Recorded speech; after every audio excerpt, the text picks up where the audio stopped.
Bueno, ahí estaría grabando. Tema de hoy eh, es esta llamada escuela polaca, ¿no? Escuela polaca del diseño gráfico. eh, Tal vez donde dentro digamos, del campo del diseño gráfico, donde más es conocida esta escuela es en el afiche o el cartel, ¿no? Por eso muchas veces se la llama la escuela polaca del cartel. Que tal vez no es un tema que siempre esté, digamos, nunca es central en ninguna grilla de programas de historia en general. En todo caso son capítulos a veces que se soslayan o que quedan más marginales y que nosotros decidimos darle un espacio que se merecía una clase entera, eh, por el fuerte carácter de innovación y de originalidad que tuvo en su momento, ¿no? A tal punto que, como dice ahí el subtítulo, la escuela polaca del otro lado de la cortina de hierro, acuérdense de esa metáfora que se utilizaba la cortina de hierro, que era como la separación entre los dos mundos que habían quedado luego de la posguerra, ¿no? Luego de la Segunda Guerra. Es decir, el mundo capitalista, ¿no? Y el mundo socialista, ¿no? Y Polonia, digamos, en esa reconfiguración del mapa luego de la Segunda Guerra, había quedado del lado, digamos, socialista, ¿no? Nosotros hasta este momento, digamos, siempre, bueno, no hemos visto tantos temas de posguerra, pero en general se habla del diseño, bueno, cuando vemos diseño suizo, vemos la escuela de diseño de Ulm, que se da en la Alemania federal, es decir, la Alemania occidental, la Alemania que queda del lado, digamos, capitalista, vimos los Estados Unidos, demás. Bueno, saltamos la cortina de hierro y vamos a ver un caso particular que es el de la escuela polaca, que como le decíamos que es de lo más interesante que sucedió, digamos, en aquellos años, ¿no? También podríamos hablar de la escuela checoslovaca, menos estudiada, menos bibliografía, pero que también es sumamente interesante. Bueno, ahora se están rescatando varios autores de esa época, diseñadores, y son muy, muy interesantes. Y le voy a explicar también qué aspectos tiene de interés. En primer lugar, digamos, hay un interés porque el diseño gráfico polaco, en plena Guerra Fría, ¿no? En plena Guerra Fría, donde muchas veces no se conocía qué pasaba del otro lado, ¿no? Del otro lado, o la información llegaba muy tergiversada ya de un lado o del otro, ¿no? Y había poco intercambio, porque acuérdense que en términos económicos, digamos, muchos de los intercambios entre los países socialistas y los países capitalistas estaban bloqueados, ¿no? El mundo soviético, digamos, tenía su propio mercado, ¿no? O su propio, digamos, esquema de intercambios. En muchos países era muy difícil viajar, digamos, de un país capitalista a otro. Bueno, eso hay un montón de anécdotas, incluso en Argentina viejos militantes, digamos, contaban que en los años 50, cuando tenían que ir a, a la Unión Soviética o a un país del este, tenían que ir sorteando países europeos para poder llegar. Digamos. No era fácil el intercambio, digamos, ¿no? Y lo que tuvo de novedad, que la escuela polaca, después hablaremos que Polonia, si bien quedó dentro de ese lado, tenía sus matices muy particulares. La escuela polaca logra atravesar la cortina de hierro y ganarse un reconocimiento a nivel internacional en el mundo del diseño en los mismos años, ¿no? En la misma época. Y muchas de sus producciones se imprimían en revistas, ¿no? En revistas que sí llegaban al mundo occidental e incluso se llegaron hasta organizar algunas digamos, exposiciones, intercambio donde aparecían ahí los carteles y los diseños de la escuela polaca. También podríamos hablar de la checoslovaca, pero en particular hoy estamos en esa geografía, ¿no? En esa nación. ¿Y por qué logran, digamos, atravesar la cortina de hierro? Bueno, porque lo decíamos recién, digamos, generaron una fuerte innovación visual, digamos, a partir de la incorporación de lenguajes plásticos que tal vez no eran tan usados en el mundo del diseño en aquellas épocas, ¿no? Ellos, digamos, recuperan lenguajes que provienen del mundo artístico y los ponen en juego, digamos, en su práctica profesional de un modo muy original que les confiere una fuerte identidad gráfica, ¿no?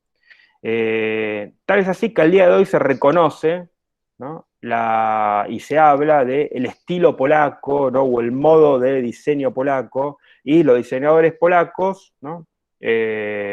Todavía hoy, digamos, tienen su propia identidad, o muchos de ellos tienen su propia identidad, y van apareciendo. Hay jóvenes de 20, 20 y pico años, 30 años de Polonia, que ya sea en el mundo del diseño gráfico, de la ilustración, que son, digamos, que trabajan para agencias y para medios, digamos, de distintos países del mundo, y que tienen como un carácter, un modo de hacer el diseño muy particular. No sé, me suena hoy, hola Niepsug, pueden seguirla en Instagram, es muy, muy interesante lo que hace, es una chica que no debe tener más de 30 años. Jan Bastlin, ¿no? Que me suena también, que sacó un libro hace poco que se llama, hace poco, ya hace unos 5 o 6 años, Tipo Grafitea, que tuvo una traducción creo que a 8 idiomas, ¿no? El libro ese, un libro muy, muy, muy, muy lindo sobre tipografía, ilustración, semantización tipográfica, juegos muy lúdicos con letras. Bueno, pero vayamos a los años 50, 60, que es cuando nos toca a nosotros, ¿no? El periodo de la posguerra, ¿no? Y en términos de Hobsbawm, los años dorados, pero los años dorados que en Polonia tuvo su particularidad y tal vez no eran tan dorados, producto de las circunstancias económicas y políticas que les tocó vivir. Y lo otro que es muy interesante, la escuela polaca, digamos, que genera una propuesta de diseño singular, ¿no? Que se diferencia de los modelos de diseño gráfico más generalizados en su tiempo, ¿no? Y a eso nos referimos cuando más generalizados. Por un lado, el modelo, y ahora vamos a desarrollar eso en la clase, ¿no? El modelo de diseño o de comunicación visual del llamado realismo social, ¿no? O realismo socialista, también se lo conoce, que se establecía como el modo hegemónico desde las usinas culturales de la Unión Soviética, ¿no? Que ya hacia fines de los años 20, sobre todo los años 30, digamos, se establece como una normativa de comunicación, que ahora vamos a explicar, basado en un lenguaje visual, digamos, con fuerte connotación realista, con cierta literalidad en el mensaje, y que eso se bajaba desde la Unión Soviética hacia todos los países y era, digamos, el modo correcto de diseñar, ¿no? Digamos, dentro de esa óptica, ¿no? Los polacos salen de esa lógica, ¿no? Salen de esa lógica estando ellos en un país, digamos, dentro de la órbita socialista, los países llamados del este, europeos, ¿no? Rompe también, quiebra el diseño polaco con el modo de diseño del racionalismo funcionalista, ¿no? Que vimos bien la clase pasada, ya sea con la escuela de diseño de Ulm, ¿no? O con el estilo suizo, ¿no? Se separa, o sea, genera un modo de abordar la problemática de la comunicación que, digamos, que no encuadra dentro de la precisión y la rigidez formal, ¿no? Basada en la economía de recursos, digamos, la relación forma-función, el abordaje de una imagen, digamos, afiliada al arte concreto, ¿no? La reducción de la paleta de posibilidades de la imagen a unas pocas, digamos, opciones. Bueno, todo lo que hemos visto en la clase pasada y que se sistematiza claramente con el llamado estilo tipográfico internacional, diseño suizo, y que, bueno, a nosotros nos llega mucho de eso a través de la afiliación de la FADU con la Escuela de Diseño de UL, ¿no? Y también, digamos, se separa de el diseño, el tipo de diseño atado a la lógica del mercado, ¿no? Que eso es lo que vivimos en la otra clase con más en los Estados Unidos, ¿no? Porque justamente no estaban en un país donde la lógica digamos, de la teoría del valor y del capital funcionara de la misma manera y los encargos de diseño provenían no tanto de ámbitos privados en función, digamos, de estimular determinadas ventas, sino que, digamos, operaban de otra manera. Los encargos, la producción, la definición de las tiradas.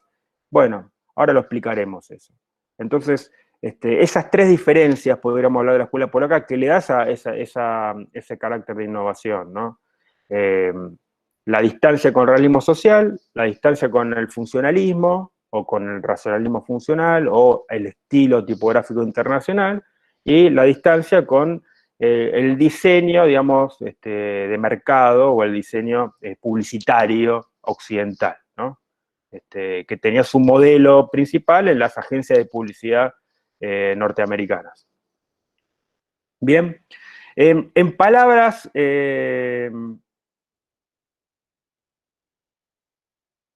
Ahí Martina Janín pregunta si con la economía de recursos no era que usaban productos que no eran de la mejor calidad.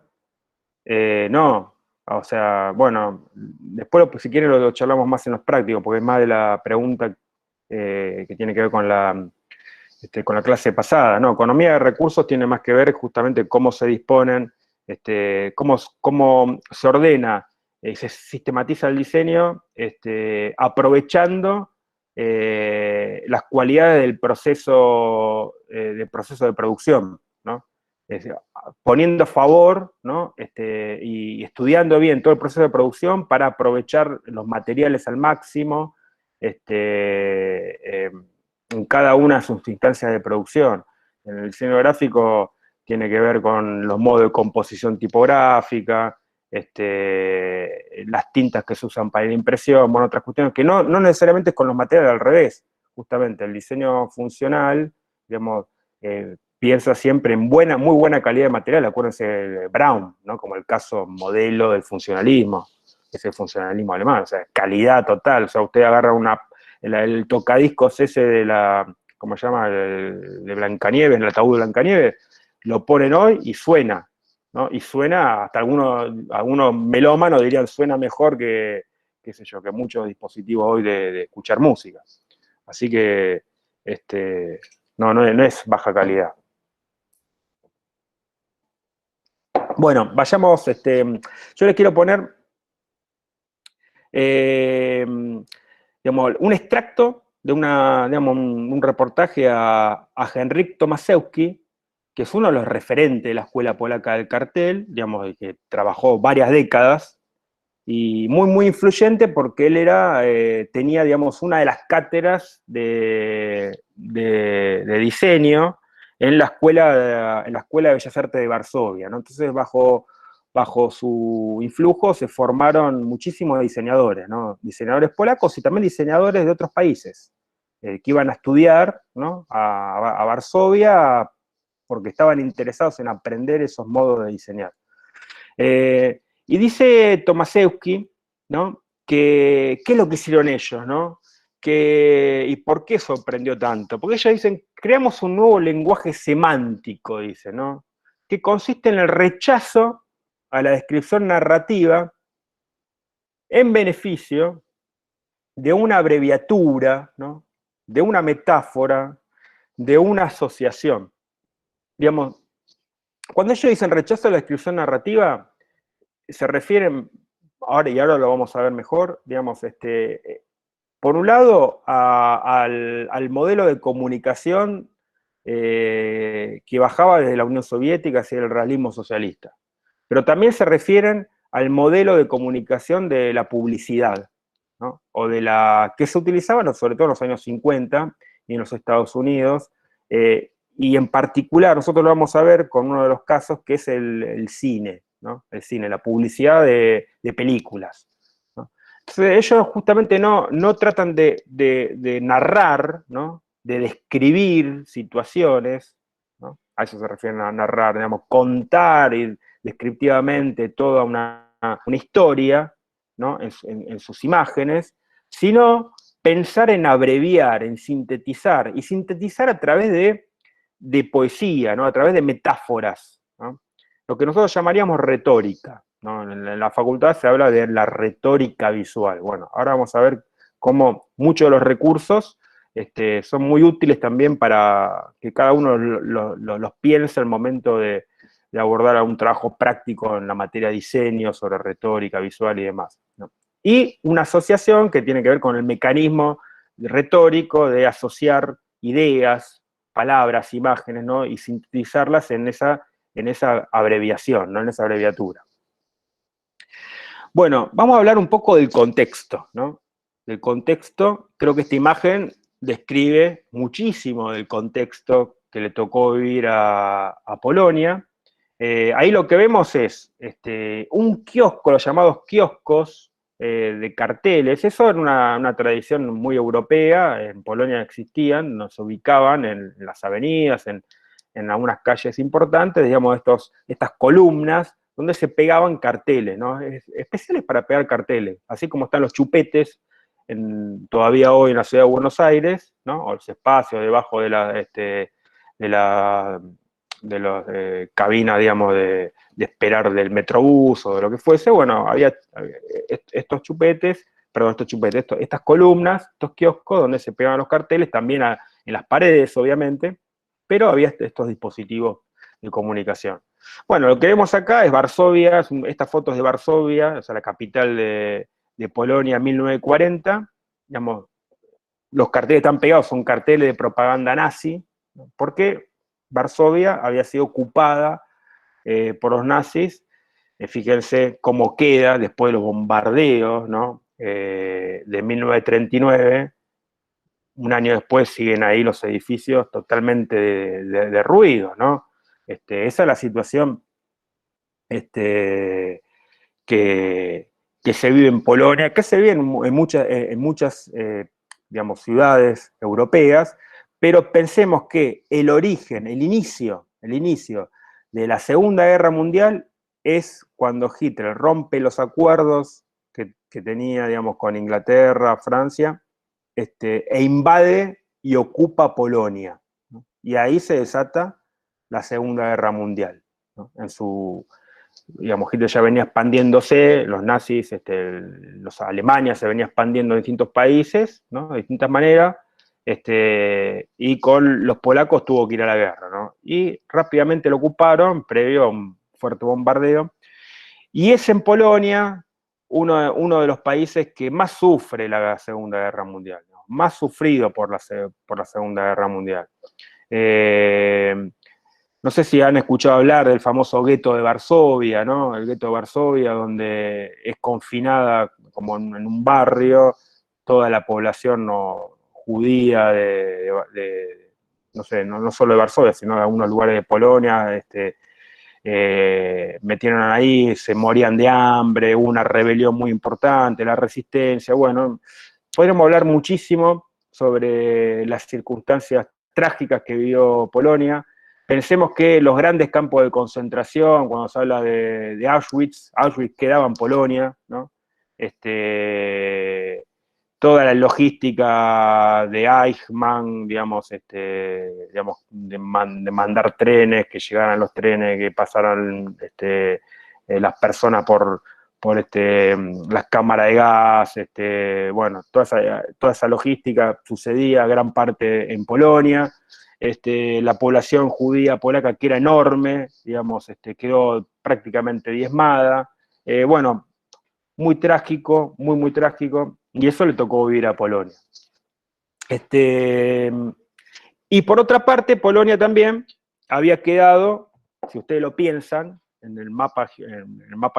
la geografía, ¿no? Al norte, Mar Báltico, Alemania, Polonia, Bielorrusia, Rusia, ¿no? Bielorrusia era parte de la Unión Soviética, es decir, los países que ya eran parte de la Unión Soviética del año 20 aproximadamente, de que se conforma, y cuando, digamos, cuando los nazis, cuando Hitler pierde la batalla de Stalingrado en el 43 y se revierte la expansión, digamos, de Hitler en Europa y empiezan a avanzar el Ejército Rojo, digamos, en el verano del 43, Polonia queda en el medio, ¿no? Entonces recibe los bombardeos, digamos, queda como atrapada entre los dos fuegos, y cuando tienen que pasar el Ejército Rojo para ocupar, digamos, para terminar la guerra, digamos, en Berlín, pasa por encima de Polonia, bueno, bueno, muy conflictivo el tema, muy, muy conflictivo y trágico, ¿no?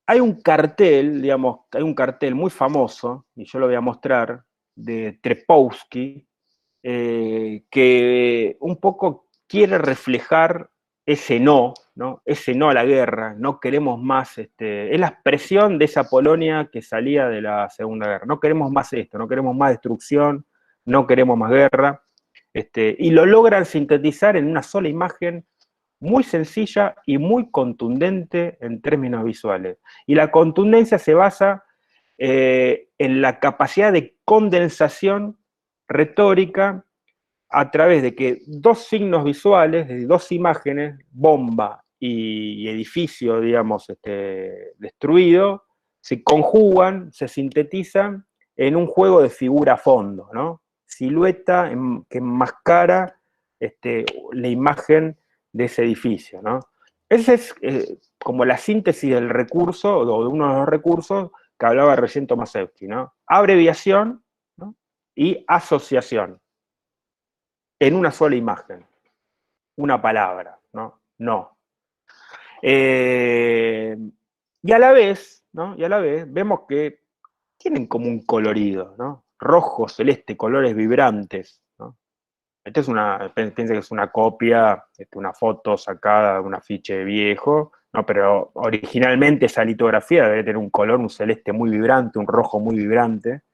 El texto que ustedes tienen de Guffey, ella habla de que en ese contexto de una Varsovia, digamos, destruida por los bombardeos, los carteles, ¿no? Los carteles polacos afloraron, ¿no? Afloraron y construyeron como una manta colorida, ¿no? Decorando la ciudad, ¿no? Entonces, imagínense ese contraste de una ciudad derrumbada y carteles coloridos, comunicando distintas cosas, algunos políticos, ¿no? Y también de otros temas más vinculados al entretenimiento y y otros objetivos comunicacionales. Bueno, ahí ya tenemos un autor importante, uno de los pioneros de la escuela polaca, Tadeusz Trepowski, ¿no? ¿Contra qué, digamos, podríamos decir, dialogaba y discutía esta escuela polaca, ¿no? ¿Cuál era la referencia que ellos tenían? Porque volvamos a repetir, cuando tras la Segunda Guerra Mundial, digamos, ¿no? De alguna manera se llega a un acuerdo, ¿no? Entre los bandos aliados, ¿no? Inglaterra, sobre todo Inglaterra, Estados Unidos, Inglaterra y la Unión Soviética, llegan a un acuerdo de cómo se va a armar el mapa europeo, ¿no? Para no seguirse matando en la guerra, luego de haber resuelto, digamos, el conflicto con Alemania. ¿Cómo sigue la cosa? Bueno, dicen, bueno, por ahora paz, ¿no? Una paz fría, ¿no? Pero cada uno tiene su lugar, digamos, su zona de influencia, ¿no? Y Polonia queda bajo la tutela, podríamos decir, de la Unión Soviética y tiene un gobierno prosoviético, podríamos llamar, ¿no? Y por lo tanto que si bien con las características que tenía Polonia, ¿no? la fuerte identidad nacional que tienen los polacos, ¿no? Forcejeaban muchísimo, ¿no? Con las diatribas que bajaban de la Unión Soviética, tenían que de alguna manera moldarse, y sobre todo la conducción política polaca.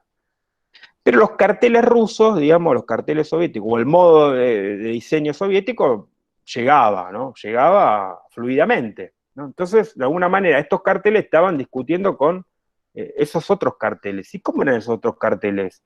Bueno, eran este tipo de carteles. Este es un cartel, digamos, previo a la Segunda Guerra, no de la misma época. Ahora vamos a ver un cartel más de los años 50, ¿no? Pero son los primeros carteles llamados del realismo socialista, ¿no? El realismo social. Este cartel dice dos clases, dos culturas, ¿no? Entonces se ve claramente la oposición, o sea, son dos imágenes, imágenes que podríamos decir, una muy narrativa, ¿no? Es un nazi, ¿no? Un nazi de las, así, bien grotesco, ¿no? Bien oscuro, ¿no? Quemando los libros, ¿no? Las famosas quemas de libros que hacían los nazis, ¿no? 1934, pensemos que recién hacía un año que se había asumido Hitler al poder. Ahí vemos, están quemando libros, digamos, de la filosofía socialista, como Marx, Engels, Stalin, Lenin, y también ahí vemos Einstein, ¿no? Einstein, o sea, las ciencias sociales y las ciencias naturales, según el paradigma soviético. Bueno, quemaban también libros de Einstein por judío, ¿no? Por judío, también por sus teorías. Bueno, y del otro lado sería las dos culturas, la cultura socialista, esos brazos de obreros y obreras, digamos, enarbolando el libro el de la cultura socialista, ¿no? Evidente, es una apelación a contrastes sin ningún tipo de ambigüedad, ¿no? Una construcción de sentido muy literal, ¿no? Las imágenes se explican en sí mismas, ¿no? Y con un tratamiento, podríamos decir, de la imagen que obedece a un dibujo más realista, ¿no? Es un dibujo que nos podría recordar a un Daumier del siglo XIX. Si no es este diseño de vanguardia que veíamos en los años 20 con Rodchenko, ¿no? Es otro tipo de modelo digamos, de comunicación. Y sí, digamos, es el modelo con el cual la escuela polaca está bien discutiendo, ya es un afiche a colores, ¿no? Una litografía en varios colores. Fíjense lo que dice ahí el texto, no te portes mal, entonces se ve a un soldado, ¿no? Soviético del Ejército Rojo, bien robusto siempre, con su libro, ¿no? Que en tono didáctico, ¿no? Lo reta a ese capitalista, ¿no?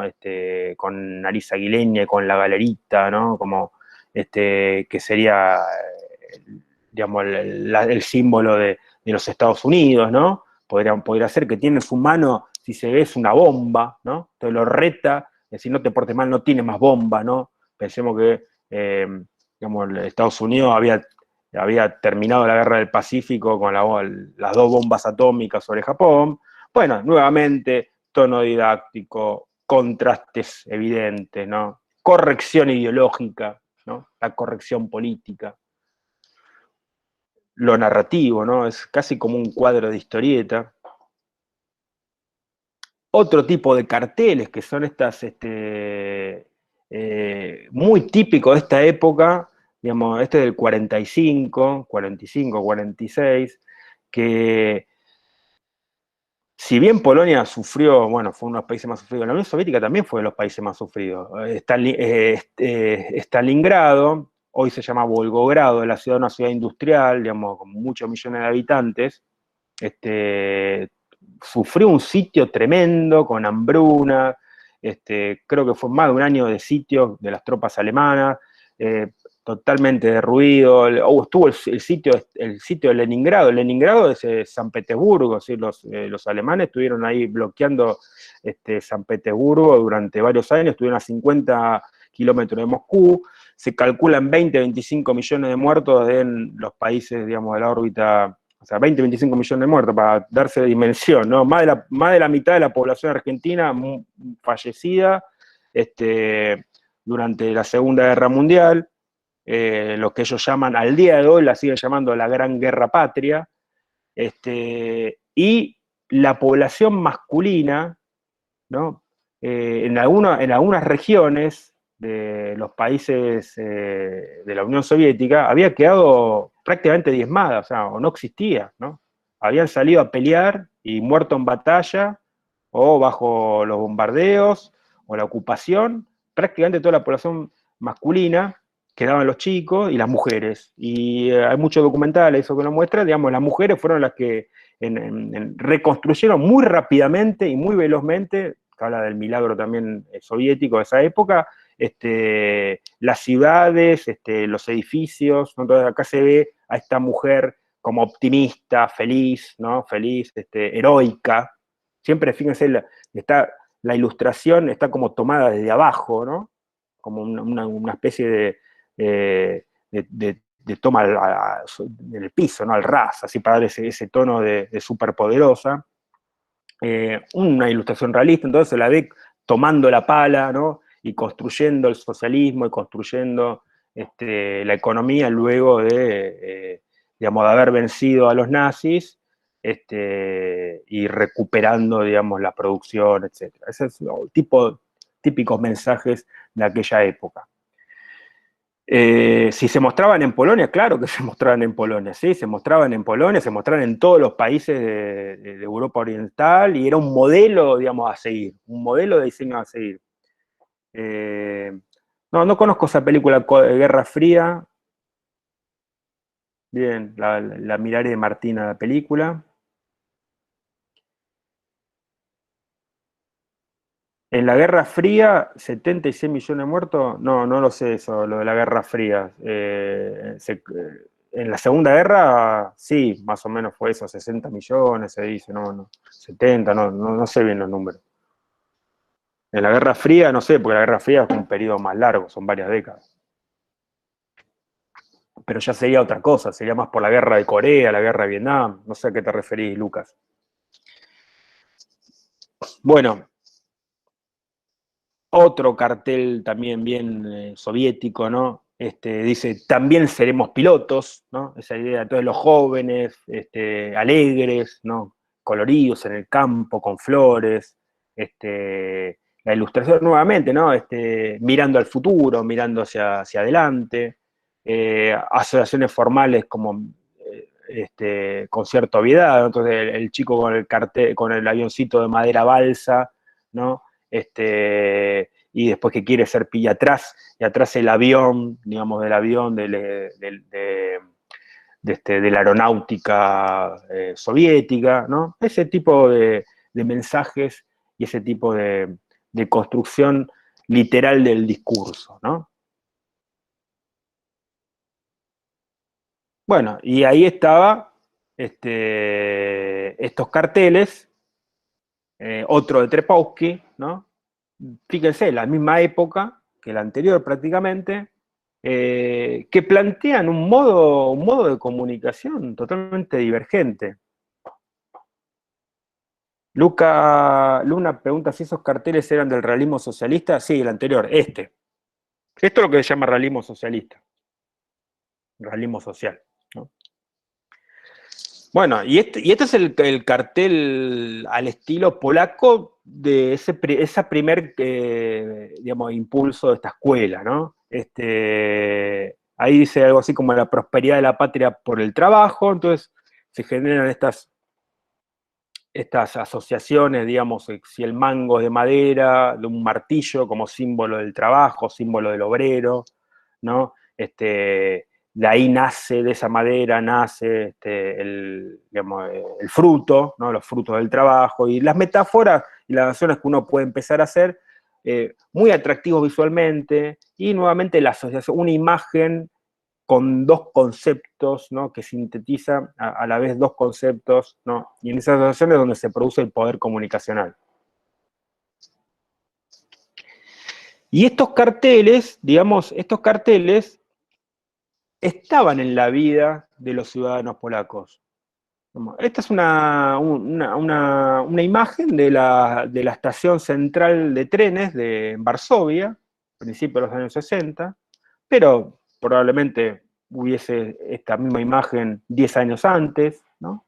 Bueno, Buffy habla, ¿no?, de esos mantos coloridos en la ciudad, ¿no? En esa Varsovia, acá ya pasaron varios años de la guerra, ya debe estar bastante reconstruida la ciudad, y se ve por detrás, si bien las fotos blanco y negro, estos carteles seguramente eran de muchos colores, con un lenguaje plástico muy expresivo, y basado siempre en un arte de sustituir una imagen por otra, ¿no? Con cierto ingenio, ¿no? Con cierto ingenio o astucia, ¿no? De cómo encontrar el recurso visual.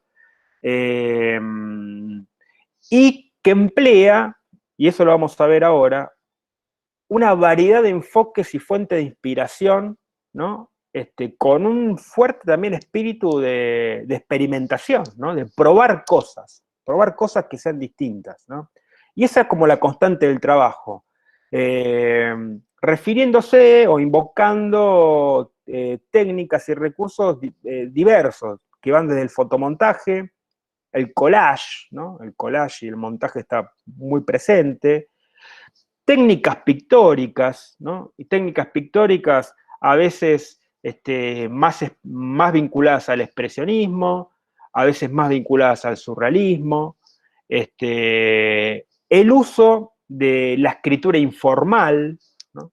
Ya ni siquiera de caligrafía, sino de escrituras muy informales, a veces no usaban tipografía, digamos, iban una escritura, pero que no trataba de ser bella, ¿no? Sino que trataba de ser un mensaje directo, ahora vamos a ver algunos casos, ¿no? Y también recursos del arte popular, de grabados, de decoraciones, que en general no, el diseño, digamos, que para aquellos años, principios de los años 60, ya se había formalizado como disciplina, ¿no? En general quedaban como fuera del paquete de opciones visuales de los diseñadores. Yo les voy a mostrar esto, después si tenemos tiempo al final, les quiero contar, les quiero mostrar el caso y la experiencia o el método de enseñanza de Tomaszewski, ¿no? Después si tenemos tiempo. Pero les quiero contar una anécdota como para entender un poco cómo era el proceso de pensamiento de estos diseñadores. Que mucho de su trabajo, o el trabajo que nos llega a nosotros, o por el cual se hicieron famosos, eran carteles que no eran para vender, en general, para vender productos, ¿no? No estaban dentro de esa lógica, porque en general, bueno, había mucha escasez, y porque la producción estaba más en la distribución más centralizada por el modelo de planificación socialista, entonces tiene otra lógica de producción, distribución y consumo. Entonces el enfoque iba más hacia la cultura, ¿no? Entonces muchos carteles de exposiciones de arte, bueno, hubo un fuerte desarrollo en tapas de libros, y publicidades de libros y de publicaciones, eso no lo vamos a ver hoy porque si nos habríamos hablado, vamos a tratar de centrarnos sobre el afiche, sobre el cartel, y muchos carteles también de cine, ¿no? De cine, de teatro, de circo, bueno, y entretenimiento. En este caso, yo le voy a mostrar un cartel sobre una exposición Henry Moore, que era un escultor inglés de renombre, digamos, en aquellos años. Acá vemos una típica escultura de Moore, que hacía estas figuras humanas entre la abstracción y la figuración, estaba ahí siempre como tensionando Moore. Y bueno, cuando le toca a Tomaszewski hacer el cartel para esta exposición, ¿no? Que lo típico es de cualquier exposición, es agarrar una escultura, ¿no? En este caso una obra del artista y agregar una tipografía, ¿no? Exposición en tal lugar, tal fecha, ¿no? A lo sumo el logo, si el museo tiene alguna identidad, se le pone el logo, algún rasgo gráfico que se alinea a la identidad, pero siempre se trabaja más sobre la imagen misma del autor al que se expone. Esa es la tradición, hasta el día de hoy, digamos, de las exposiciones se hace eso, ¿no? Y encima cuando tenemos imágenes que son muy poderosas, esta imagen se la puede recortar, ella sola tiene un fuerte carácter gráfico. Bueno, pero ellos no, ellos reinterpretan y juegan hasta un poco, digamos, vibrando sobre la propia obra de los autores a los cuales tenían que publicitar. Entonces, Tomaszewski va a ser uno de los carteles más famosos de la escuela polaca y de él, que es este famoso cartel para una exposición de Moore, ¿no? Eh, donde, si ustedes lo analizamos, se producen distintos, digamos, se ponen en juego distintos recursos que para el año 59, digamos, son bastante divergentes a lo que se veía en aquellos años. Por un lado, el uso de una tipografía como cortada a mano, ¿no? Cortada con tijera, muy espontáneamente y dispuesta sin ningún tipo de orden muy racional, ¿no? Un doble carácter de la tipografía, ¿no? Que la tipografía, la O, esa O, que en realidad es la contraforma del recorte de la letra, ubica el rectángulo de esa contraforma, que a la vez que es el signo O, ¿no? De la palabra amor, funciona como la tarima o el pedestal donde se apoya la escultura, que tampoco es una escultura de Moore, ¿no? Es un fragmento en alto contraste de lo que posiblemente podría ser una escultura de Moore.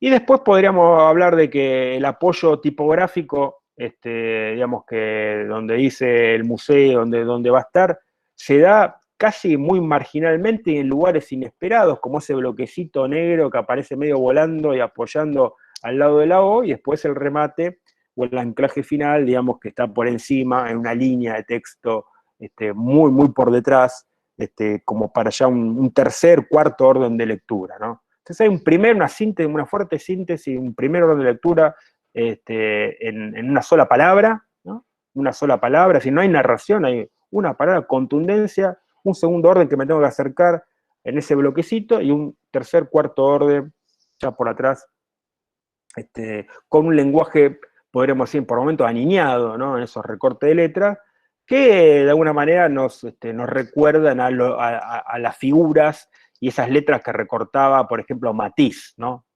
Para aquellos mismos años, un poquito antes todavía.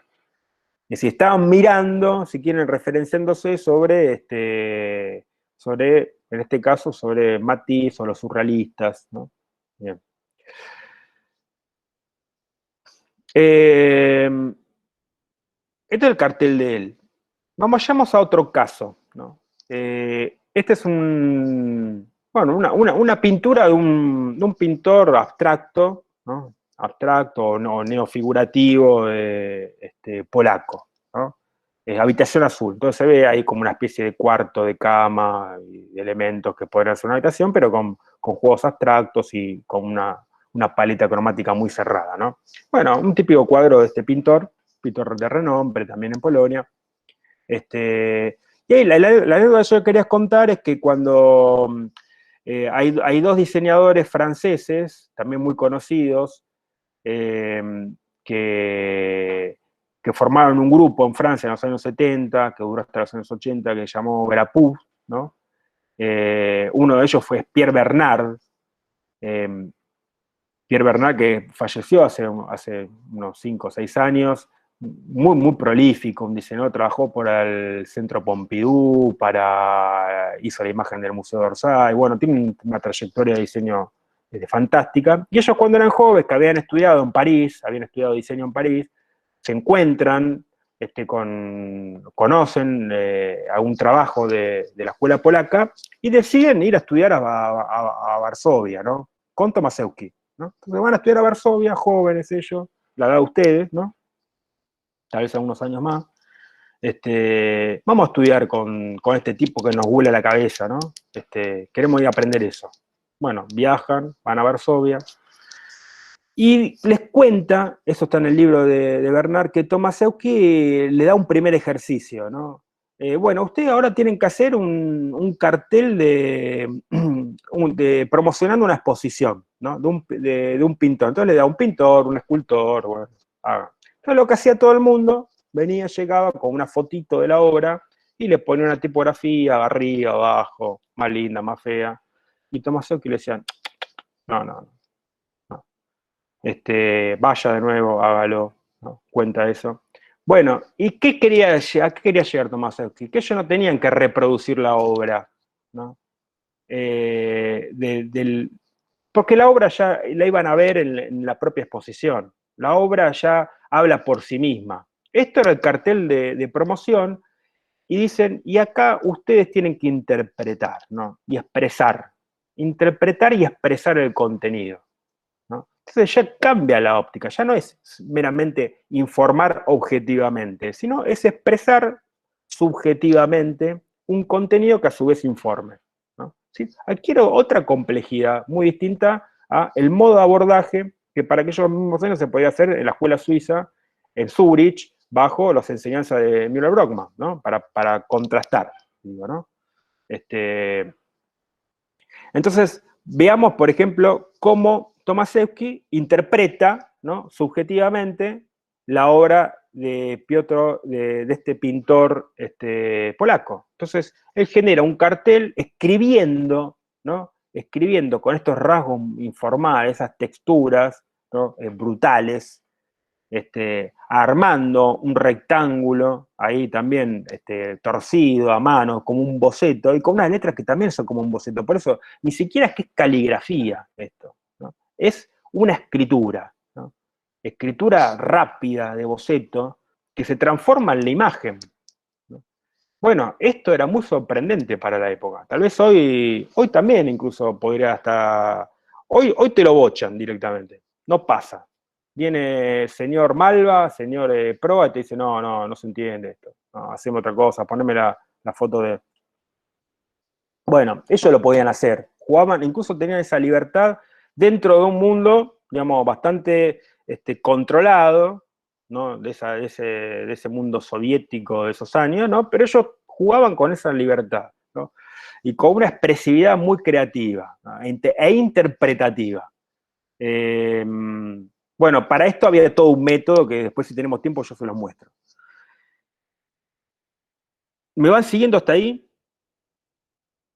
¿Me van siguiendo hasta ahí? Les voy a mostrar otro de Tomaszewski. Acuérdense de Tomaszewski, que tiene un trabajo enorme, ¿no? El trabajo de Tomaszewski llega hasta los años 90, ¿no? Y después ya no son exposiciones y exposiciones de Tomaszewski. Acá estamos viendo años 50. Veamos un cartel también de los años 50 de Tomaszewski, un cartel para circo. Fíjense, ¿no? La sencillez y la expresividad del cartel, ¿no? Cómo arma esa figurita, ¿no? Ese dibujito aniñado, que es un boceto que lo transforma en imagen, ¿no? Un pequeño bocetito, dibujito aniñado que lo transforma en imagen de ese malabarista andando, digamos, una bicicleta, típico imagen de circo, ¿no? Circense, donde empieza a hacer esos juegos, la palabra circo, ¿no? Es de alguna manera, son como las clavas volando, ¿no? Se puede interpretar de esa manera, y la letra K, en ese doble rol que veíamos anteriormente con la letra O, de pedestal y letra, ¿no? Y acá la K es K y es manubrio de bicicleta, ¿no? Esos juegos ingeniosos, ¿no? De asociaciones formales, y el círculo que hace al círculo del circo, ¿no? De la arena del circo, pero que a su vez le da un fuerte carácter gráfico, ¿no? Visual, de impacto visual para transformarse esto en un cartel, ¿no? No funcionaría de la misma manera. Esta imagen no terminaría de ser un cartel en términos de una imagen de alto impacto, ¿no? Como se lo llama, si no tuviese ese círculo también de recortado, ¿no? Que es un recorte, que técnicamente seguramente fue hecho con tijera, digamos, circundando ese espacio. Bueno, entonces, el lenguaje aniñado, también que el circo, bueno, apunta, si se quiere, gran parte del público es infantil, no juvenil, infantil, bueno, lo toma digamos, y lo reconfigura de un modo, si se quiere, para una comunicación adulta, ¿no? Bueno, suprime elementos y llega a una síntesis formal que, digamos, que lo alinea claramente digamos, a los parámetros del cartel moderno, ¿no? Vayamos a otro referente de la escuela polaca, ¿no? Henryk Tomaszewski era de Varsovia y fue, como le decíamos, uno de los referentes de la escuela de Bellas Artes y de la cátedra de diseño de esa escuela. Hay otra ciudad también muy importante en Polonia, que es Cracovia, de ahí era C.S. Lewis, y C.S. Lewis también en un libro, él explicando, digamos, sobre la escuela polaca, yo traje esta frase, ¿no? Y él dice esto de un cartel, ¿no? Un cartel es una imagen, una palabra, dice. Una imagen, una palabra. Y la permanente interacción entre ambas, ¿no? Entonces, la idea dice, está contenida en la imagen, pero es la relación entre el texto y la imagen lo que le brinda el poder. Eh, Ese tipo de conceptos, tal vez a nosotros nos son familiares, bastante familiares en diseño, ¿no? A veces no siempre, ¿no? O por lo menos seguramente ustedes lo van trabajando en las cátedras, ¿no?, de diseño, y empiezan a trabajar la relación texto-imagen, ¿no? Los juegos, la imagen como anclaje, el texto como anclaje, la imagen que puede abrir el sentido, ¿no? La polisemia de la imagen, en la cadena de significado, la cadena flotante de significado y cómo el texto termina de ser anclaje. Ellos sin tanta teoría, digamos, esa teoría más ulmiana, así, para la misma época había un Bon-Sixi teorizando, incluso tratando de catalogar todos los recursos retóricos, ¿no? Haciendo asociaciones entre la retórica clásica, que venía de los griegos, ¿no?, de la literatura griega, ¿no?, traspolándola a una suerte de retórica visual, ¿no? Es todo ese esfuerzo por teorizar. Bueno, ellos eran, si le quieren, más, más espontáneos en el abordaje, más prácticos, pero a la vez también muy contundentes en algunos conceptos, muy claros en algunos conceptos. Entonces ya le dije, anótense primero a Tomaszewski. No queremos que se acuerden de todos, porque acordarse de todos es un mundo entero. Yo les podría tirar 50 diseñadores polacos, y no miento si le digo 50, de aquella época, y cada uno de ellos es un mundo, ¿no? Un hermoso mundo. Pero quedémonos con cuatro. Uno Tomaszewski, el otro Roman C.S. Lewis. Roman C.S. Lewis, que tal vez sea así de los más conocidos, porque después él emigra, primero a Italia, trabaja en Italia, después en París, y trabaja durante varias décadas en París, incluso es director de arte de algunas revistas, la revista El París, revistas de moda, entonces se hace muy, muy conocido y el trabajo de él es fantástico. Bueno, fíjense este abordaje del cartel de circo, ¿no? Entonces ya usa otro recurso, el fotomontaje, ¿no? Aparece una fotografía de un elefante, ¿no? También típico animal circense, y le hace una operación a esa fotografía, ¿no? Una operación, nuevamente, tomando recursos visuales muy informales, vinculados, si se quiere, más al expresionismo o al surrealismo, ¿no? Donde arma esta figura, este perfil, ¿no? Esa cabeza que la pone por encima del elefante, de perfil que podría ser un payaso, que le agrega un brazo, ¿no? Le monta un brazo encima del payaso, entonces las dos patas de adelante del elefante funcionan como las dos patas del payaso, ¿no? Como esos juegos de ingenio, ¿no? De síntesis formal, de encuentros formales, pierna de elefante con pierna, la pierna del elefante es a la vez la pierna del payaso, ¿no? Y las letras, la tipografía, no está puesta de cualquier manera. Primero, no es tipografía, ¿no? Nuevamente, no es tipografía, son letras cortadas a manos coloridas, ¿no?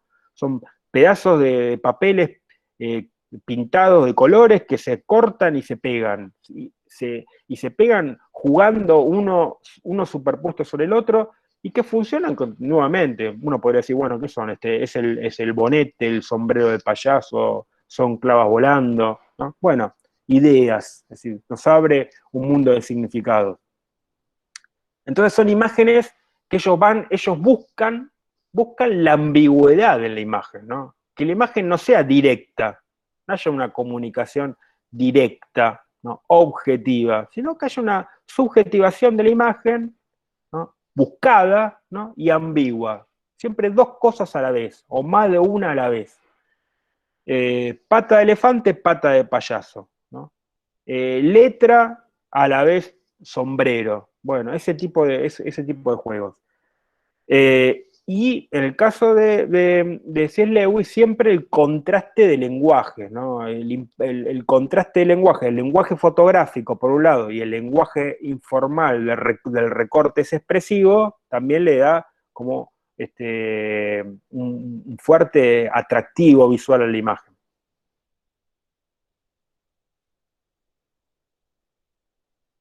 Vayamos a ver esto que hablábamos de la interpretación, ¿no? Acá lo que tenemos es una famosa película de Hitchcock, de un thriller, ¿no? Un thriller así de los 50, fantástico, una gran película, ¿no? O sea, un clásico, ¿no? De las películas de suspenso, Vértigo. Eh, a la izquierda tenemos el cartel oficial, sería, ¿no? El cartel oficial de la compañía, no llegó a ver bien la Universal, ¿no? El cartel oficial, y un cartel también oficial, pero esos carteles que siempre sacaban las compañías como una segunda edición, diseñado por el gran Saul Bass, ¿no? Norteamericano, que vimos en la otra clase, ¿no? Acuérdense, Saul Bass, el pionero en el diseño de títulos de películas, ¿no? Y demás. Bueno, acá Saul Bass no solo había hecho los títulos de la película, sino hace también, tomando algunos recursos de los títulos de película, hace un cartel, ¿no? Vemos el contraste. Diseño moderno norteamericano a la derecha, a la izquierda el típico diseño publicitario norteamericano, de agencia de publicidad, en este caso con ya casi con un lenguaje que se institucionaliza para el cine, ¿no? Digamos, del lenguaje se trata siempre del título grande, las figuras fotográficas o de ilustración muy realistas tomando algún fotograma de la película, ¿no? En una especie también de montajes muy literales de la película, abajo siempre un zócalo con todos los datos y la información de los créditos de la película, ¿no? Típico afiche de cine, alguna frase arriba, ¿no? Alguna frase arriba que representa, digamos, siempre bien de la redacción esa publicitaria norteamericana. Y tenemos ahí una escena, bueno, vemos a ese James Stewart colgado, ¿no?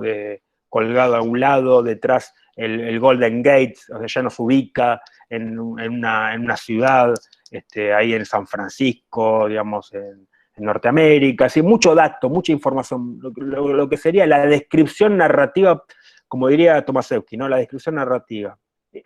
Los protagonistas siempre, ¿no? Los famosos, los actores, y a la derecha un cartel, digamos, donde ya trata, genera un concepto, Saúl Bass trabaja más sobre un concepto, una síntesis también visual, con una imagen, digamos, de esos juegos de figuras geométricas automatizadas, que se hacen, hay unos elementos que producen ese tipo de imágenes, y que refiere a la idea del vértigo y a una escena o a, digamos, a un síntoma que sufre el protagonista, ¿no?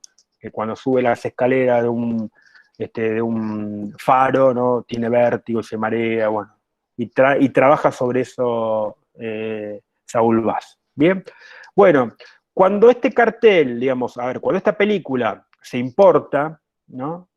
A Polonia, el cartel se tiene que hacer de nuevo. Se hacía de nuevo un poco porque había que traducirlo a polaco, ¿no? Del inglés al polaco, o del italiano, o del francés, del segundo donde viniera la película. Pero ya que lo traducían, lo hacían de nuevo, ¿no? Lo hacían de nuevo. Y había toda una industria y toda una economía que giraba en torno a estos carteles. Muchas veces imprimían cantidades que ni siquiera llegaban a distribuirse, ¿no? Eso también lo cuenta el texto de Buffy.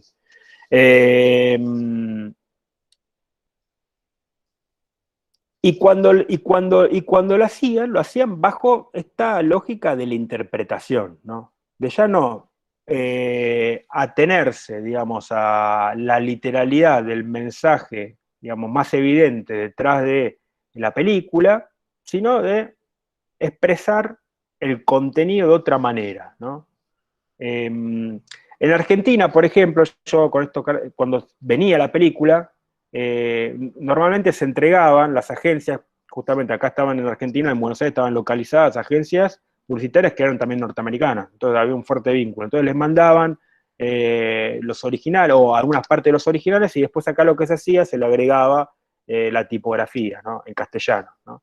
Digo, ese era el modelo para comparar también. En Argentina funcionaba más de esa manera. Entonces, se va a ver en España también, o sea, se va a ver muchos carteles, ustedes se fijan, de cine de aquellos años, y el cartel en español y en inglés es prácticamente el mismo, ¿no? Sin más detalle. Bueno, ¿qué va a hacer si es Lewis? ¿No? ¿Cuál va a ser la interpretación de esto de si es Lewis? Esta, ¿no? Nuevamente el fotomontaje, ¿no? Donde él monta esa calavera y empieza justamente con el trabajo del montaje, imagen por sobre imagen, empieza a decir muchísimas cosas. Primero ubica digamos, el sentido claramente en un thriller psicológico, como lo es esa película. Habla de muerte, porque el tema de la muerte está muy presente en la película. El vértigo, la idea del vértigo, del mareo, la expresa a través de esos círculos concéntricos que están sobre la cabeza de la calavera.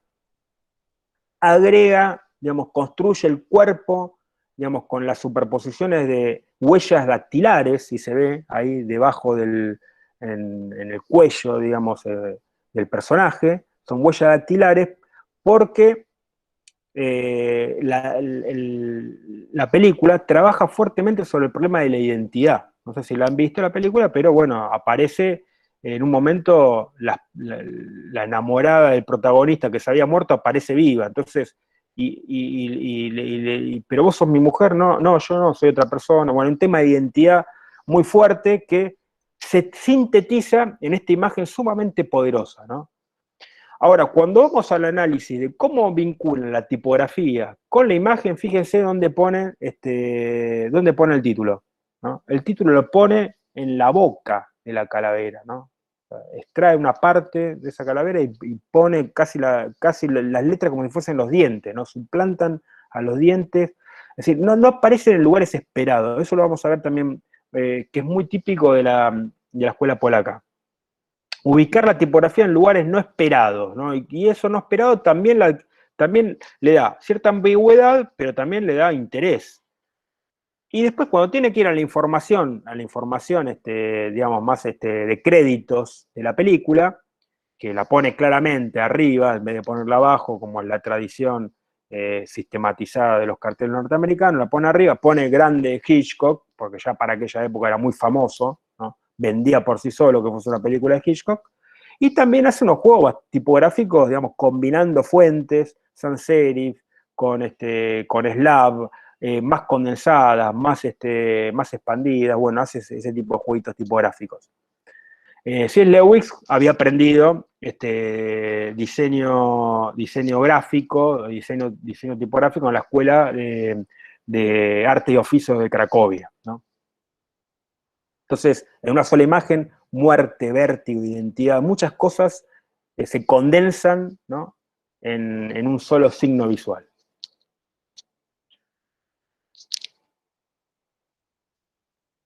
Bueno, ¿me siguen por ahí? Sí, Sí, sí, siguen por ahí. sí, sí. Bueno, vayamos un poquito más para atrás ahora, porque justamente ni Tomaszewski ni Seleucid venían de la nada, ¿no? No eran iluminados que nacieron un día y dijeron vamos a desarrollar un diseño innovador. Digamos, eso, como usted ya sabe, no existe. Digamos, la historia es una trama muy compleja de relaciones y siempre hay un pasado y una genealogía de las cosas, etcétera, ¿no? Bueno, resulta que en Polonia había y sobrevivía, ¿no? Una fuerte tradición de vanguardia, ¿no? podríamos decir, y también una vital tradición de afiche, de cartel, que había demostrado ser exitosa, ¿no? Que ya en los años 20 y 30, digamos, el periodo de entreguerras, ¿no? Entre la Primera Guerra Mundial y la Segunda Guerra Mundial, ¿no? Se había desarrollado algunas vanguardias estéticas polacas, ¿no? Adscritas, si se quiere, ¿no? a otras vanguardias europeas, y un diseño gráfico polaco, ¿no? Del cartel, que también había tenido su valor, ¿no? Y su reconocimiento.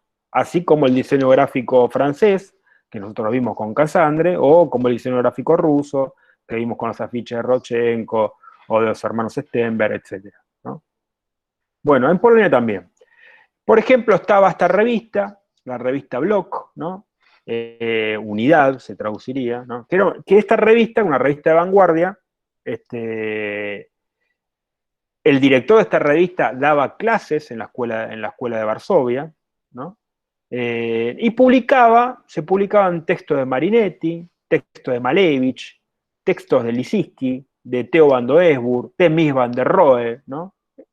Es decir, ya en los años 20, digamos, ese pensamiento vanguardista, ¿no? Que trataba de unir el arte con el diseño, con la vida material, ¿no? Con la cultura material, y que de ahí se iba abordando la problemática del diseño, ya era conocida, o por lo menos circulaba en algunos ámbitos polacos. El propio C.S. Lewis, reconoce la influencia en su juventud de esta revista, ¿no? Que él de joven, ¿no? Siendo estudiante en la Academia de Cracovia, ¿no? Le llegaba a esta revista y veía los trabajos, y de ahí conocía los fotomontajes que tanto le va a gustar y tanto va a desarrollar. Otra, por ejemplo, revista, Tadeusz Paper, que también era un vanguardista polaco. Bueno, había todo un semillero de experimentación expresionista, cubista, futurista, vanguardia rusa, lo que guste ya estaba en aquella época. La revista Block, y año 24 decía eso, ¿no? Sí, año 24, no salió muchos años, entre año 22, 24, 25 creo que la última edición. Bueno, habría que buscarlo, ahí lo pueden buscar en internet, todo eso está digitalizado y lo pueden buscar. Pero no importa, años 20, mediados de los años 20, ¿no? Tadeusz Paper, por ejemplo, estaba vinculado a esta revista este diseñador, Berman, ¿no? Berman, que fue maestro de C.S. Lewis, ¿no? Era maestro de C.S. Lewis en la Escuela de Artes Decorativas de Varsovia, ¿no?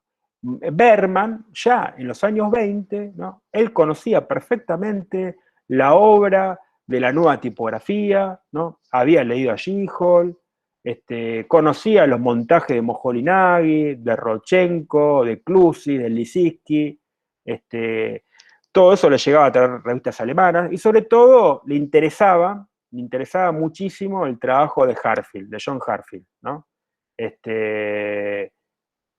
Acá vemos dos trabajos de Berman, ¿no?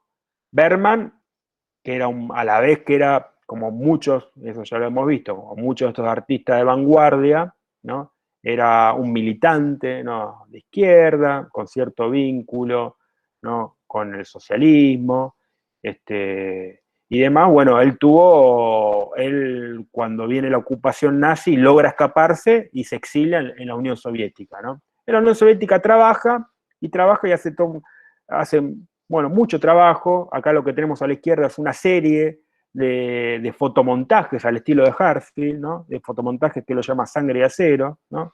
Bueno, hay muchísimo trabajo donde genera este reemplazo del rostro del soldado nazi con una pistola Luger alemana, ¿no? Bueno, ese tipo de recursos. Otro fotomontaje de la posguerra, digamos, crítico de la guerra, donde superpone, ¿no? la bandera pero una bandera ya no flameante norteamericana, es una bandera caída norteamericana con la bomba de Hiroshima, no sé si era de Hiroshima, cuál era una de esas bombas. La relación de la revista me pregunta, Camila R. ¿de quién? ¿De Berman?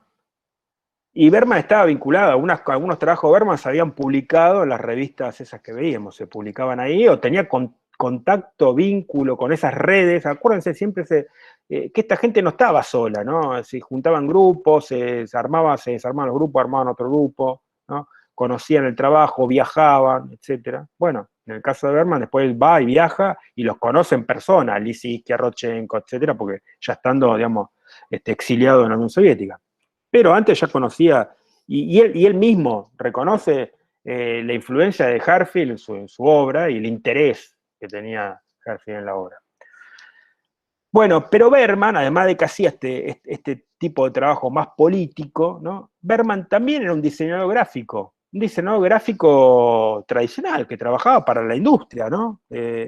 Y por ejemplo, este afiche, este cartel, que es un cartel para una empresa de armas, ¿no? Que se llama así Bala, ahí dice la palabra Bala, ¿no? Un cartel dentro de la lógica de esos carteles de los años 20. Este cartel ganó un premio, una medalla de oro en la exposición internacional de arte e industria de París de 1937. O sea, ¿se acuerdan la exposición donde Picasso, digamos, expone su Guernica, ¿no?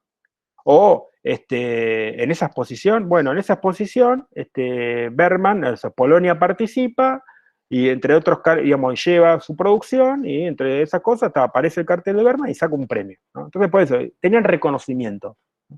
Tenían reconocimiento.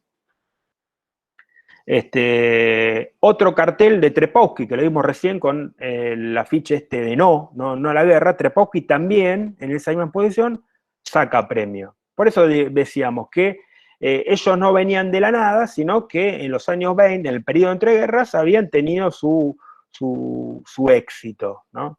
En este caso es un cartel ahí digamos, de comunicación más estatal, que le dice, cuídate a los obreros, que no te corte la mano, ¿no? Con cuando trabajas en la industria, entonces se ve ahí una manivela, una operación industrial y el corte ese rasgado, ¿no? Bueno. ¿Me sigue? Bueno, este segmento, dos casos como para verlo. Trepowski, Berman, ¿no? Dos casos de éxito así de Polonia en el periodo previo. Y vayamos ahora, en el tiempo que nos queda, a hacer un juego, ¿no? Viendo a un diseñador más polaco, un juego comparativo entre el modo de abordaje del diseño publicitario, digamos, occidental, típico de las agencias de publicidad norteamericanas, y cómo los polacos, ¿no? Cómo los polacos interpretan esos mensajes y construyen su identidad de cartel, ¿no? Vayamos entonces a un cartel, ¿no? De una película de Orson Welles, una película ítalo-norteamericana, de Orson Welles del 51, ¿no? Entonces vemos ahí a la izquierda el estilo norteamericano del cartel, es un fotograma mismo de la película, en una ilustración así hiperrealista, como hemos visto antes, acuérdense el afiche de Chevrolet, bueno, ¿no? Los afiches así, ilustraciones hiperrealistas, la descripción, Otelo, literalidad del mensaje, una apuesta tipográfica bastante básica, aunque trata de hacer algún juego entre la O, esa, digamos, de capitular medieval y la cara de Orson Welles por detrás. Bueno, ¿cómo van a interpretar los polacos esto, no? Ese mismo fotograma, ¿no? Es expresado de esta manera. Acá lo que tenemos es a otro diseñador polaco, que es el que tenía la otra cátedra de diseño en la escuela de Varsovia. ¿No? Nosotros vimos al Tomaszewski, Mozrdak, no sé ni cómo pronunciarlo, ¿no? Perdonen, pero no sé ni cómo se pronuncia, ¿no? Mrozak. Bueno, tal vez el chino que viene de ascendencia polaca lo puede pronunciar, pero yo no. Bueno, Este está mencionado en el texto de Goofy, por eso lo pongo, porque es el que tenía la otra cátedra, ¿no? El otro que el otro que enseñaba, que tenía un estilo distinto de Tomaszewski. Ahora, tenía un estilo distinto, pero nuevamente aparece el collage, el montaje, la imagen expresiva, ¿no? Muy expresiva, muy sintética. Entonces, ¿cómo logra el contraste, digamos, entre un cartel y el otro? Busquen, hay un montón de carteles de esta película. E incluso cómo ubica la tipografía, ¿no? Cómo la pisa arriba de la palabra hotel, Orson Welles, cómo pone por debajo, digamos, como apoyando en la figura reclinada otros datos más de la película. Bueno, con un intento de juego tipográfico. Otra película de Hitchcock, Los pájaros, ¿no? Universal, ¿no? Nuevamente ahí ya aparece como años 60, ya Hitchcock muy famoso, entonces aparece la figura en la foto de Hitchcock con alguna frase, ¿no? Una ilustración, nuevamente una ilustración, así describiendo un momento de la película, así los pájaros que atacan a la gente, debajo otra de las figuras, ¿no? De las protagonistas, claramente la tipografía, etcétera, ¿no? Bien, ¿cuál va a ser la interpretación polaca de esto? Selek, este es más fácil de pronunciar, Selek, ¿no? Selek. Al que le interese, vaya a ver el trabajo de Selek porque es fantástico. Entonces, nuevamente, la muerte, los pájaros que atacan y que al atacar matan, digamos, es interpretada con ese montaje de alas en alto contraste, unas alas fotográficas en alto contraste, con una calavera también fotográfica en alto contraste, y la palabra taki, ¿no? Que significa pájaro, ¿no? Es repetida en sobreimpresión y juxtaposición en una especie que nos da la idea de bandada de pájaros, ¿no? Entonces la imagen aparece muy poderosa y en esa fuga de la bandada de pájaros, ¿no? Se integra la tipografía de la información de los créditos de la película, ¿no? Entonces ahí la tipografía ya no aparece como algo por fuera, no es un zócalo, ¿no? De datos, sino que está totalmente en juego con la tipografía del cartel, ¿no? Que a la vez es imagen, ¿no? Entonces es esa doble idea, la tipografía es la palabra, ¿no? La palabra, los pájaros, pero también es imagen, ¿no? También son pájaros volando.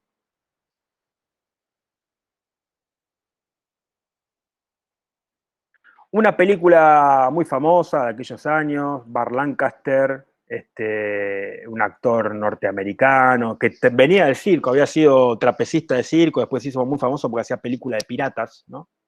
El género de piratas, y dos jóvenes que después van a ser dos grandes figuras, Claudia Cardinale, ¿no? Una bellísima actriz italiana, y un actor francés, Alain Delon, ¿no? Que era un símbolo también de la belleza masculina de aquellos años 60, después en los 70 más aún todavía. Y Gato Pardo, que después a partir de esta película se usó mucho el término para darle cierta actitud política, ¿no? De que las cosas cambien, a cambiar un poquito para no cambiar nada, ¿no? Sería en la noche todos los gatos se ven pardos. Bueno, más allá de eso, la película nuevamente se ven los protagonistas en ilustraciones realistas y se ve en primer plano Burt Lancaster, la pareja bailando detrás de una escena, digamos, del baile de salón. Digamos, no dice mucho sobre el contenido de la película. Ahora, ¿qué es lo que va a hacer otro diseñador polaco cuando le toque traducir esto al idioma, ¿no? Y con eso genera un nuevo cartel? Elabora una metáfora muy espontánea, ¿no? A partir de complementar libremente imágenes que se asocian casi arbitrariamente, ¿no? Usa la palabra gato, ¿no? Gato pardo, ¿no? Entonces, con dos manchones genera esta idea de los ojos de gato que se ven en la noche, y dos manchones más, ¿no? Dos manchones de tinta, termina de armar el retrato de Burt Lancaster, ¿no? Con una capacidad de síntesis de que con muy pocos elementos poder decir mucho. pero hay un fuerte arbitrio también, ¿no? Uno podría decir, bueno, este cartel representa enteramente la película, y no sé si la representa enteramente. Dice algo y trata de decir algo de acuerdo a la propia subjetividad del autor, ¿no? Del autor del cartel. Y lo interesante es que estos diseñadores polacos, digamos, tenían la libertad para hacer este tipo de imágenes. E incluso, lo mencionaba recién, bajo una estricta configuración política, ¿no? Bajo el régimen soviético polaco, donde hay un fuerte control sobre las actividades, ellos tenían sus propias organizaciones, ¿no? Donde estaban Tomaszewski era un fuerte referente de las organizaciones gremiales de diseñadores, ¿no? Y de artistas polacos, que ellos mismos se establecían su propia censura, ¿no? A diferencia tal vez de lo que pasaba en la Unión Soviética, donde había una censura de arriba, acá había una autocensura, y como en realidad esa autocensura terminaba siendo una libertad creativa. Y como estos cárteles ya estaban pagados, porque las películas las compraba el Estado y las distribuía el Estado, ¿no? Y las distribuía a precios muy bajos, la gente podía ir casi gratis al cine, prácticamente, o con precios muy, muy bajos, no había problemas de mercado, ¿no? Por eso decíamos, el diseño polaco estaba fuera de la lógica del mercado. No tenía que estrictamente terminar vendiendo la película, porque la película ya estaba comprada y vendida, ¿no? ¿Se entiende eso? No lo explica Buffy en el texto. Por lo tanto, bueno, hagamos lo que tengamos ganas de hacer. Y eso les dio les abrió un mundo, ¿no? Para la experimentación. Veamos nuevamente que la tipografía, que podría ser una helvética, ¿no? Podría ser una helvética en mayúscula, aparece ya no armada, digamos, engrillada, ¿no? Sino que está como jugando, danzando en esas líneas, ¿no? Con una línea a la izquierda, dos a la derecha, más grande, más chica, y a la vez con bastante sutileza y plasticidad. Veamos otro cartelito más. Ascensor para el Cadalso, una película francesa, es una película de las que comienza todo el movimiento de la Nouvelle Vague francesa, ¿no? Esos thrillers de suspenso psicológico, ¿no? Románticos, dramáticos, como esa mezcla de género típicamente del cine francés, toda esa corriente del cine francés. Una película que a la vez es muy conocida porque la música la hizo Miles Davis, que era un trompetista de jazz norteamericano muy, muy famoso. Y nuevamente, ¿no? En la película uno la ve y dice poco de lo que en realidad es el thriller de esa película, ¿no? Pero sí, vemos nuevamente los dos protagonistas hablando por teléfono, que es una escena, ¿no? Es una escena, incluso la escena de apertura de la película, donde empieza con una conversación telefónica. Se ve ahí unas manos con un arma, ¿no? Que nos lleva al mundo policial, ¿no? Entonces ya sabemos que es un policial. La tipografía como superpuesta, entrando donde puede, ¿no? Viene la lógica de llenar todo también, no hay espacio en blanco, ¿no? No hay espacio libre, no hay espacio negativo, sino está todo positivo, todo se imprime, todo se llena, que también lo veíamos en los afiches norteamericanos. Es decir, es el modelo de la agencia de publicidad.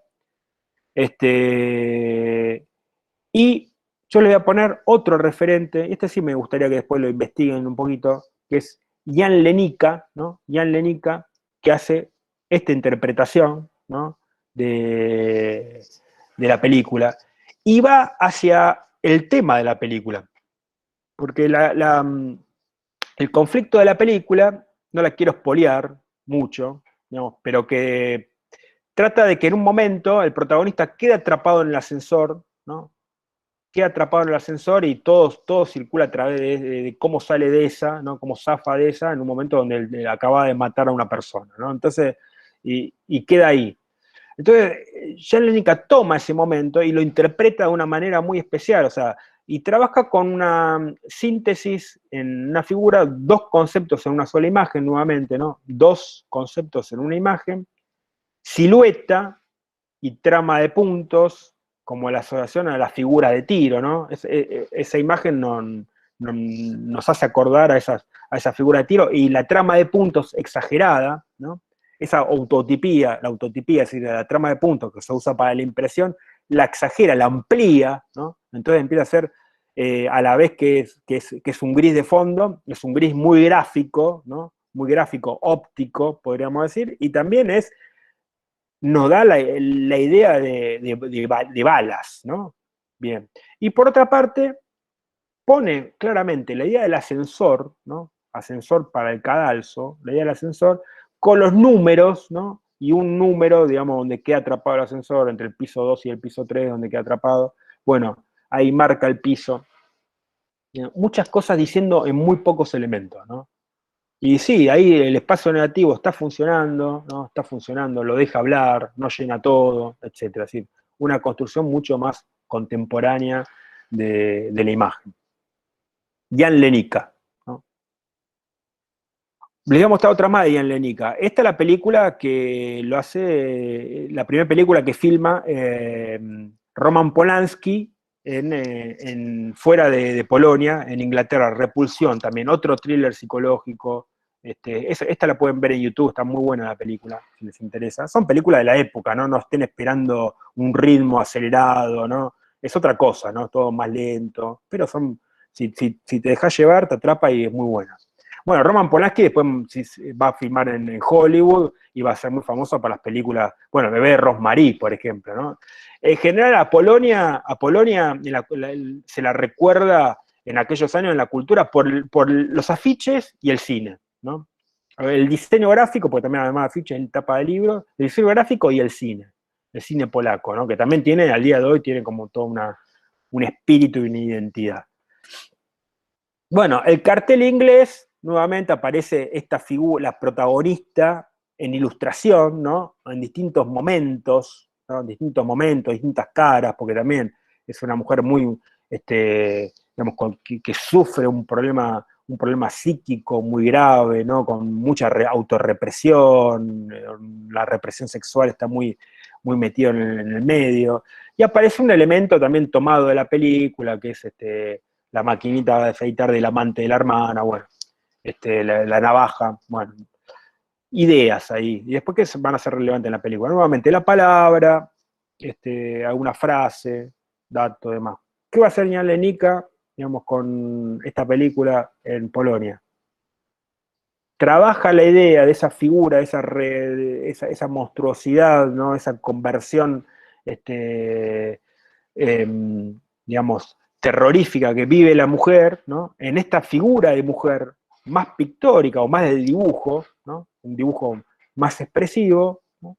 Y le reemplaza la cabeza, ¿no? Con estos gusanos, porque en un momento aparecen estos gusanos pelos, ¿no? Que aparecen ahí sustituyendo, digamos, la imagen, ¿no? De la cabeza. Terror psicológico, representado claramente en una imagen que a la vez que es sórdida, ¿no? También es muy atractiva visualmente. Este es el cartel de una. A este cartel refiere el texto de Buffy. Ustedes lo tienen ahí para leer, porque esta también es la versión inglesa del cartel. Bueno, nuevamente, no vamos a repetir lo que venimos repitiendo siempre. Y esta es la imagen que va a ser si es Lewis, ¿no? Si es Lewis, la interpretación de si es Lewis, que hace también una asociación libre, muy libre la asociación. Porque lo que hace C.S. Lewis se llama el ídolo caído, ¿no? Es el título, ídolo. Y él asocia la palabra ídolo, ¿no? Y va a la búsqueda de una imagen que se parece mucho a las esculturas de los ídolos de la antigua Grecia, ¿no? Del periodo helenístico, ¿no? Esos ídolos de esas esculturas, ¿no? Una asociación totalmente arbitraria, libre, pero que le sirve para ubicar ahí una imagen de alto impacto, ¿no? Después, por fotomontaje, genera esas cosas que le pasan en la cabeza, mete el título, ¿no? En los ojos como censurando, la cinta de censura, que para ya Cielewey va a ser muy crítico del régimen, ¿no?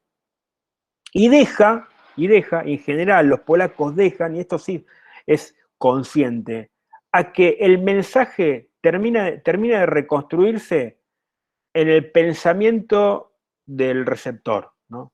Ellos no dan todo servido. O sea, genera una imagen que debe ser completada, ¿no? ¿no? Apelando a la inteligencia, ¿no? de la audiencia. Vamos. Y eso es un rasgo que también los distingue. Justamente, si el Lewis en un momento se va a ir de Polonia, un poquito crítico, digamos, hacia dónde iba, ¿no? Cómo se habían abandonado las banderas, digamos, primogenias, digamos, digamos, que del régimen y cómo de a poco se iba, digamos, convirtiendo en algo más represor, ¿no? Más autoritario. Y en Francia, además de trabajar para la revista él trabaja y hace el diseño de una revista de crítica, de arte, de cultura y política, que se llamaba así, Opus Internacional, ¿no? Obra internacional sería el título. Y en esa él ya claramente se ubica, ¿no? Vemos estas dos imágenes, estas dos tapas, con un lenguaje más pop, si se quiere, ¿no? A la izquierda, la famosa imagen del Che Guevara, ¿no? Imagen que se basa en una fotografía de Norda y que ya para aquella época se había transformado en una síntesis icónica, ¿no? Que se transforma en stencil, en pintada, en pared, en remera, en todo lo que a ustedes se les ocurra, donde, bueno, el Che sí, ¿no? La línea esa revolucionaria, crítica del régimen soviético, ¿no? Las banderas revolucionarias, el Che sí, por un lado, y la otra imagen, digamos, que también representa muy bien el pensamiento de esa corriente, de esa nueva izquierda de los años 60, nosotros no lo vamos a ver porque este año se nos va de programa, pero en otro año lo veíamos un poco más, que separaba podríamos decir, desde un lugar, digamos, rescatando, digamos, los valores, podríamos decir, de la revolución y de la igualdad, y la fraternidad, los grandes valores, digamos, que venían de la Revolución Francesa, pero críticos de ambos bandos, ¿no? Críticos del bando soviético y también del bando norteamericano. El norteamericano era obvio, pero no tanto era para aquellas épocas era ser también críticos, desde la izquierda críticos al régimen soviético, ¿no? Entonces acá aparece como este espejo, ¿no? De un Superman soviético, como, bueno, son dos superpotencias, ¿no? Está diciendo esta imagen, ¿no? Y lo sintetiza muy claramente en este juego visual, ¿no? Rescatando una figura de historieta de un Superman, ¿bien? Me parece que es muy, digamos, para los que entienden un poco la problemática política de aquella época y esa nueva izquierda de los años 60, esa imagen, o sea, se logra resumir, ¿no? en esa figura toda una idea política. Bueno, lo último, para ver que también había una escuela, podríamos decir, con ciertos rasgos similares en Checoslovaquia, ¿no? En Checoslovaquia, que también había quedado de ese lado de la cortina de hierro. La ves tenda suelta y para el que le interese puede ir a la búsqueda de este diseñador, Karel Teissig. Hay un artículo que está circulando en internet muy bueno de Rick Poynter sobre Karel Teissig, y después hay algunas otras investigaciones, pero es muy, muy, muy interesante el trabajo de collage y tipográfico y demás que hacía Karel Teissig. Bueno, me quedan 10 minutitos, y yo les quiero contar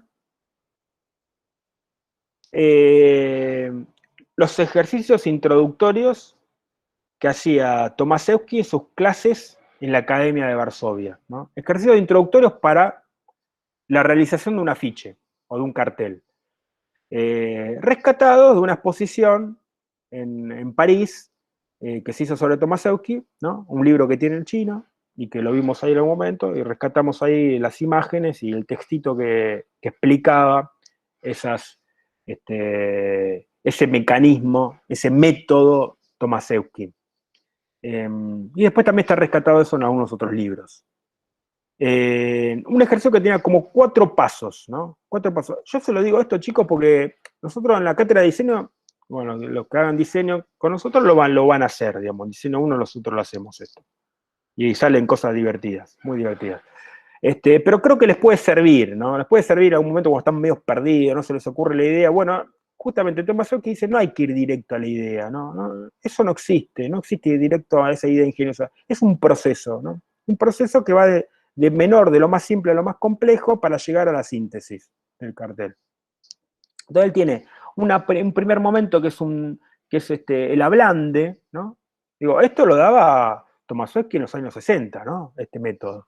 Exploración libre del espacio, un momento que es la recopilación de información, digo, también para pensar que ya había como una metodología de trabajo, ¿no? Una metodología de trabajo.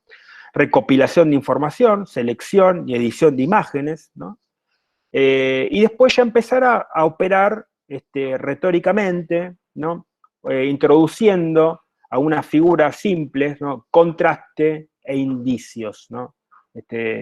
Digamos, signos indiciales y operaciones de contraste visual o contraste conceptual, ¿no? Entonces, el primer ejercicio, acá hay ejemplos, estos son los ejemplos que aparecen en el libro. No sabemos qué más había, ¿no? Pero los ejemplos que están registrados, ¿no? El primero, entonces, exploración fácil, te dicen, del 1, tenés que poner del 1 al 9, ¿no? Un rectángulo del 1 al 9 en un cuadrado y a ver qué haces con eso, ¿no? Entonces eso, como él lo llama, la ablande, ¿no? Él lo llama así como para ir calentando, fácil, para ir calentando e ir explorando el espacio, ¿no? ¿Qué se puede hacer con el espacio? Lo pongo a la izquierda, lo pongo a la derecha, lo roto, lo pongo simétrico, lo pongo asimétrico, etc., ¿no? La parte de la información y recopilación de información, incluso en el método ulmiano, no el método proyectual, que se desarrolla en Ulm, también se desarrolla en Inglaterra, en Italia, ¿no? Bruno Munari tiene su famoso libro, Bruce Archer tiene también su método. Hay toda una etapa que es la famosa recabación de información, recopilación de información, o no me acuerdo más cómo de otra manera lo llaman, relevo, ¿no? La instancia del relevo, etcétera. Bueno, él lo hace de una manera, lo llama toalla de baño, entonces tenían que poner imágenes. Piense que en esta época no había internet, no era que estaba fácil de conseguir una imagen, había que ir a salir a buscar, a hacer un trabajo de investigación mínima en libros, biblioteca, revistas, ¿no? Entonces le daba una palabra, en este caso es una ciudad o un país, Grecia, Estados Unidos, Inglaterra, Francia, ¿no? Y salir a buscar datos, información visual, y que esa información visual ya empezaba a estar de alguna manera curada, sintetizada, ¿no? En 5 imágenes que colgaban como si fuese una toalla de baño, ¿no? Bien. Entonces ya vamos empezando a incorporar recursos gráficos, ¿no? El astronauta, la bandera. Claramente esto debe ser post-69, ¿no? Porque se ve el astronauta y se ven los Beatles. Y después iba esta idea, retrato doble de un objeto, ¿no? Donde trabaja la idea de síntesis y contraste entre dos puntos de vista, ¿no? Plantea, a ver, ¿cómo me puede decir ejército de dos maneras distintas? Entonces vamos al camuflaje, ¿no? Entonces una imagen también muy atractiva, muy ilustrada del camuflaje, ¿no? De lo que es la vestimenta de un soldado, y los soldaditos, ¿no? Los soldaditos con los que juegan los nenes, ¿no? Repetidos y organizados, unos más ordenados, otros más desordenados, y en ese contraste. Y acá ya estamos bien cerquita de lo que es un afiche, ¿no? Y un cartel de la síntesis. Retrato doble, por ejemplo, hotel a la izquierda, la valija del hotel, y ahí los casilleros donde se ponen las llaves y algunos documentos, cartas y demás de la habitación, ¿no? Escuela, entonces ahí se ve como el pupitre con el tintero, una toma cenital, y la pluma, y los efectos arriba de la pluma y el manchar la tinta, ¿no? En la tecnología, digamos, de la escolarización de la época. Hoy tenemos a todos los niños escolarizados con el Zoom, ¿no? Y Word y qué sé yo, aulas virtuales, ¿no? En aquella época estaba el tintero, ¿no? A ustedes les habrá tocado la virome, o incluso ya viromes que se borran fácilmente, ¿no? Cosas que en nuestra época, Chino, Martita, nos costaba, escribíamos con la lapicera la 303 de Parker, o no sé cuál era, la de Silva Pen, y no podíamos borrar, se nos costaba borrar. La Parker era los que ya tenían altos recursos, ¿no? Después estaba la 303, la más barata.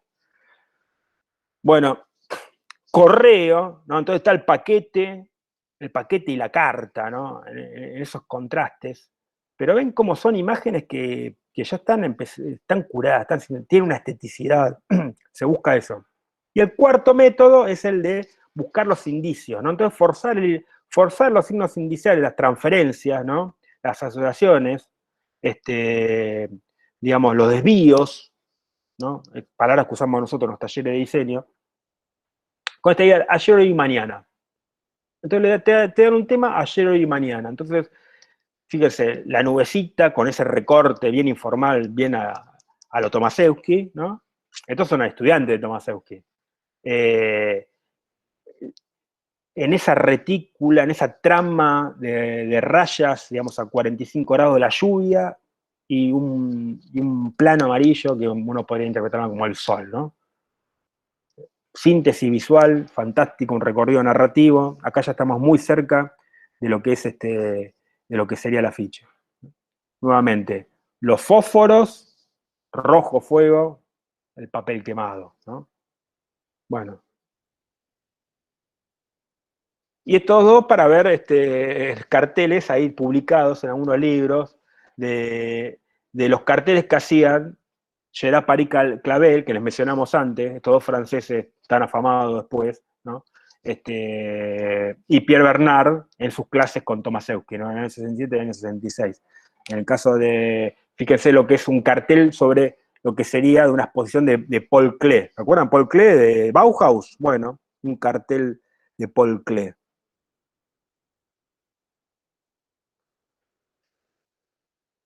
Y el de la izquierda, Paris Clavel, del el teatro grotesco, ¿no? Del absurdo de Ionesco, ¿no?